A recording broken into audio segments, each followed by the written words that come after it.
So hi guys, आजको blog सुरु भइसकेको छ। हेरौँ अनि फुल ओहो स्टार्ट भयो नि त। समर सिजन स्टार्ट भयो। अब टिलिक्क घाम लागेको छ। घाम लागे तापनि चिसो चाहिँ छ, चिसै छ। यस्तो छ यहाँको नजारा हेर्दाखेरि। ल हेरौँ त फुल। उल्का छैन त लु। यस्तो वातावरण छ नि त। यस्तो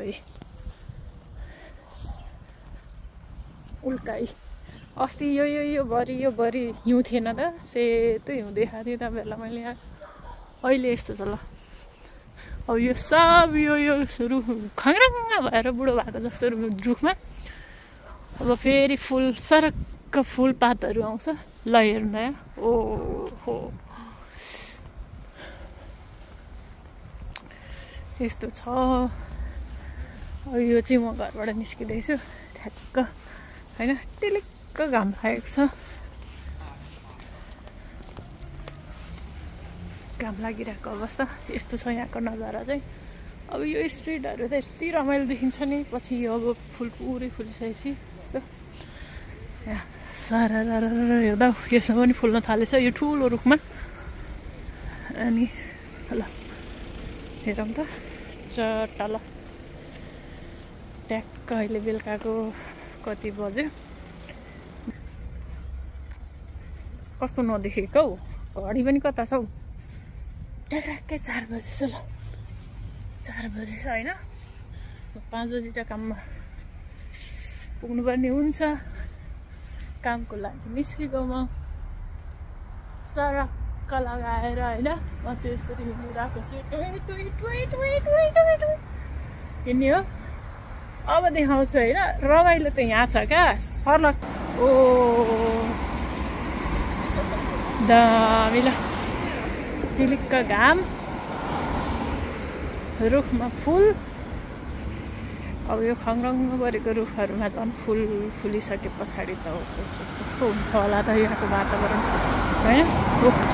फुल ल कति रमाइलो फुल रहेछ त होइन। बेड खेल्न आउनेहरूले यतातिर आउँदा हुन्छ है। Super bed, Max bed. यहाँ त प्रत्येक 20-20 मिटर भनौँ न, 50 मिटर पनि छैन यो त। 20-20 मिटरमा बेड खेल्ने ठाउँ छ यहाँतिर होइन। मेगा इमेज पनि छ यहाँनिर। अरूभन्दा पनि मैले यो खासमा यो भ्युज देखाउन खोजेको कि सरी। यस्तो दामी भ्युज अहिले नै देखिरहेछ भनिसके पछाडि त पछि त झन् यो कस्तो होला त। यो बिचमा फुलहरू पनि खङ्ग्रङ्ग भएर रहेछ। देख्नु भएको छ कि छैन ऊ त्यहाँनिर। यो फुलहरू यो फुलहरू पनि फुलिन्छ होइन। ल यो चाहिँ स्ट्रिट हो जुन म हिँडिरहेको अस्तिदेखि नै। मेरो बस स्टेसनसम्म जाने बाटो हो यो चाहिँ। बस स्टेसन पुग्नुपर्ने हुन्छ मैले चाहिँ फर्स्ट। अनि त्यस पछाडि बस चढ्ने अनि सुइया काममा जाने पनि छैन। ओ माई गॉड यस्तो छ नि त। चोकतिर साथी हो, चोकको भ्यू यस्तो छ। यो रुखहरू हेर्दाखेरि खङ्ग्रङ्ग पर मरेर भाँचिन्ला जस्तो देखिन्छ है। तर त्यस्तो होइन क्या, हाम्रो नेपालमा जस्तो चाहिँ होइन।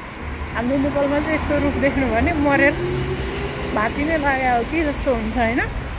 तर यिनीहरू चाहिँ फेरि पनि पलाएर नयाँ पाउलाहरू आउँछ यसमा। अनि पछि हरियाली हुन्छ क्या। त्यो परको त्यो रुखहरू सबै हेर्दाखेरि त्यस्तो देखिरहेछ।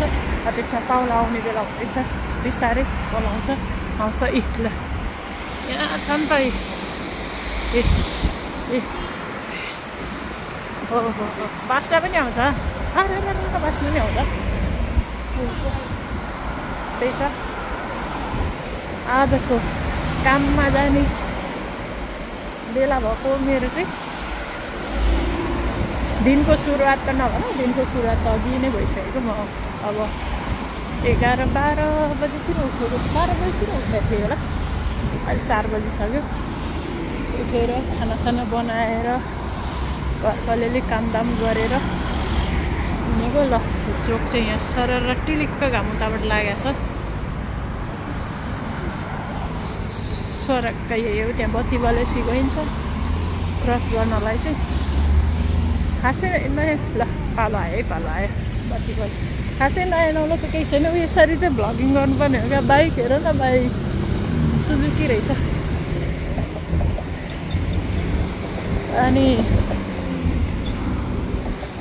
खासै नि त्यस्तो केही छैन। म खास बाहिरतिर कतै गएको छैन। अब अहिले कामको व्यस्तताले गर्दा पनि पछि अब जाने बेला हुँदैछ। अब दिन लम्बिन्छ, पछि 10 बजीसम्म उज्यालै हुन्छ, त्यो बेलामा जान सकिन्छ। अनि कुनै पार्कतिर गएर भिडियो बनाउन सकिन्छ त्यति बेला। त्यस्तै छ।